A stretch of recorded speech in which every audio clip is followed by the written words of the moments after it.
Kembali di Aja Sore pemirsa, kali ini bersama saya Aulia Wardani. Sinyal reshuffle kian mencuat seiring berjalannya masa kerja Kabinet Merah Putih. Elit Partai Gerindra mengakui ada anggota kabinet yang tidak seirama dengan Presiden.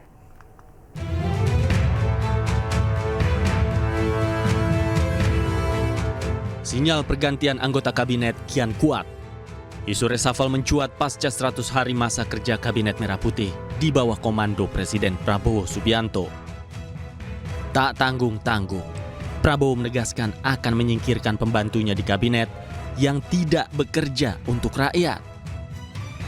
Meski belum ada nama spesifik yang disebut, namun elit Partai Gerindra mengakui ada menteri yang saat ini sudah tidak seirama dengan Presiden Prabowo Subianto. Informasi itu datang dari keluhan yang terdengar samar, namun berasal dari jajaran Kabinet Merah Putih. Ya, saya belum tahu persis yang dimaksud yang mana, tetapi kita tahu bahwa dalam program kerja Astacita dalam pemenuhan janji kampanye, tentunya Pak Prabowo itu ingin sekali berbuat untuk kesejahteraan rakyat.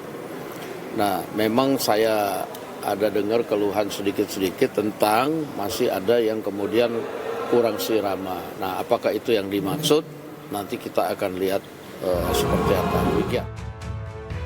Meski demikian, pihak istana yakin informasi yang beredar bersifat spekulatif lantaran peringatan yang diberikan Prabowo pada jajarannya bersifat umum untuk seluruh anggota kabinet. Presiden kan selalu memberikan arahan, termasuk juga memberi pengingat lah kepada para anggota kabinet. Jadi ini sesuatu yang disampaikan berlaku umum. Jadi buat semua orang, buat semua pihak. Tujuannya adalah supaya anggota kabinet itu betul-betul murni. Tujuannya hanya untuk bekerja demi kepentingan rakyat. Tidak ada kepentingan-kepentingan yang lain yang dibawa dalam rangka bekerja bersama Presiden Prabowo. Jadi ini peringatan yang berlaku umum. Jadi siapapun itu yang tidak mau seirama gerak langkahnya bersama Presiden, nanti akan dapatkan evaluasi dari Presiden. Sebelumnya dalam survei yang dilakukan Lembaga Center of Economic and Law Studies atau Celios mencatat ada 5 menteri yang mendapat rapor hijau serta 5 menteri yang mendapat rapor merah pada 100 hari bekerja di Kabinet Merah Putih. Reshuffle kabinet memang menjadi hak Presiden Prabowo, namun publik juga berhak menilai kinerja para pembantu Presiden melalui program-program yang telah berjalan selama 100 hari kerja Kabinet Merah Putih. Dari Jakarta, Tim Liputan iNews melaporkan. Menteri Pekerjaan Umum dan Perumahan Rakyat Dodi Hanggodo menyebutkan pembangunan IKN belum dapat dilanjutkan lantaran tak adanya anggaran yang disiapkan oleh pemerintah. Dodi menyebutkan bahwa anggaran saat ini tengah diblokir oleh Kementerian Keuangan.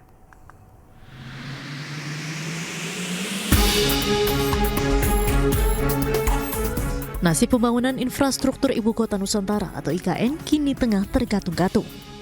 Kementerian Pekerjaan Umum telah memastikan anggaran IKN ikut menjadi korban dari pemangkasan APBN 2025. Kementerian PU yang semula 110,95 triliun telah diefisiensikan sebesar 81,38 triliun sehingga dalam paparannya saat rapat kerja bersama Komisi 5 DPR RI, Menteri PU Dodi Hanggodo menyebutkan proyek strategis nasional pembangunan Ibu Kota Negara Nusantara atau IKN bakal terhambat. Pasalnya hingga saat ini belum ada realisasi anggaran untuk pembangunan IKN karena pemblokiran yang dilakukan oleh Kementerian Keuangan. Untuk itu dirinya memastikan hingga kini tak ada progres terbaru dalam pembangunan IKN. Bahkan dirinya berkelakar bahwa anggaran pemerintah saat ini bakal digunakan untuk program makan bergizi gratis. Meski demikian, Dodi menambahkan bahwa Kementerian PU masih menunggu pencairan anggaran dari Kementerian Keuangan dan berdiskusi lebih lanjut terkait prioritas pembangunan yang perlu didahulukan. IKN kayaknya belum ada. Nanti saya bilang, Mbak, kan anggaran kita diblokir semua. Kok kayak progres gimana sih? Anggarannya nggak ada progresnya. Buat beli makan siangnya Pak Menteri, itu progresnya. Sebelumnya anggaran Kementerian PU tahun 2025 yang semula 110,95 triliun rupiah dipangkas sebesar 81,38 triliun sehingga tersisa hanya 29,57 triliun rupiah. Akibatnya banyak proyek infrastruktur termasuk pembangunan IKN mengalami kendala dalam pendanaan. Dari Jakarta, Ade Firmansyah, iNews melaporkan. Sementara itu, Kepala Kantor Komunikasi Kepresidenan menyebut pemblokiran anggaran untuk pembangunan Ibu Kota Nusantara bukan berarti tidak ada anggarannya. Presiden Prabowo telah berkomitmen akan meneruskan pembangunan IKN selama 5 tahun ke depan. Nah, kalau diblokir itu kan bukan berarti anggarannya nggak ada kan? Anggarannya belum dibuka. Jadi anggaran IKN itu ada di otorita IKN, ada di Kementerian. Anggaran pembangunan IKN itu ada yang di Kementerian PU, ada yang di otorita IKN. Yang jelas komitmen dari Presiden kan berapa hari lalu sudah disampaikan oleh Menko Infrastruktur kan, bahwa selama 5 tahun ke depan Presiden punya komitmen untuk meneruskan pembangunan IKN dengan biaya yang sudah disebutkan.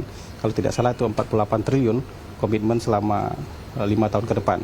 Dan target pemerintah kan menyelesaikan kawasan inti pusat pemerintahan, membangun gedung yudikatif dan membangun gedung legislatif. Sisanya nanti itu kan akan didorong, yang membangunnya adalah... Pemirsa, Presiden Prabowo Subianto memimpin sidang perdana Dewan Pertahanan Nasional di Istana Kepresidenan Bogor, Jawa Barat.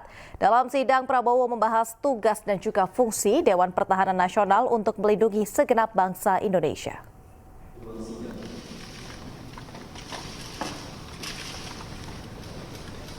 Prabowo menyebut Dewan Pertahanan Nasional sejatinya telah diamanatkan dalam Undang-Undang Nomor 3 Tahun 2002. Namun demikian setelah 22 tahun berlalu baru diwujudkan pada tahun ini. Prabowo juga menyebut masalah pertahanan merupakan bagian vital untuk sebuah negara. Rencananya dalam 5 tahun sekali Dewan Pertahanan Nasional merumuskan kebijakan umum terkait pertahanan, meski kini rumusan itu masih dalam finalisasi. Dalam hal ini saya ingin kembali, sebagaimana tadi juga dilaporkan oleh Ketua Harian, ya, vitalnya masalah pertahanan bagi suatu negara. Bahkan dalam pembukaan Undang-Undang Dasar kita, Undang-Undang Dasar 1945, tujuan nasional pertama adalah melindungi segenap bangsa Indonesia dan seluruh tumpah darah Indonesia. Azas pertama adalah azas perlindungan, artinya azas pertahanan.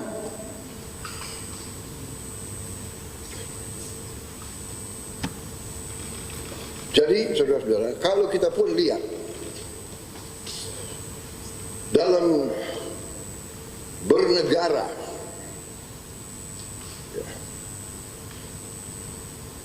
saya berapa kali sudah menyampaikan bahwa dalam statecraft ataupun bernegara, aliran bernegara itu ada aliran ideologi, aliran kemakmuran, tapi yang sekarang menonjol, yang sekarang mencuat dan yang sekarang sepertinya berlaku adalah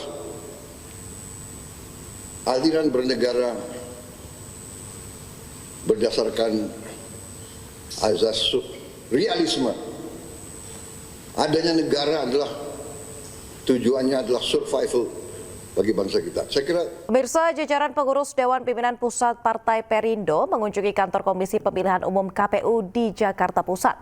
Dipimpin langsung oleh Ketua Umum DPP Partai Perindo, Angela Tanusudibyo. Kedatangan para pengurus ini untuk bersilaturahmi dan juga memperkenalkan struktur baru, serta menjalin kerjasama dalam penyelenggaraan tahapan pemilu.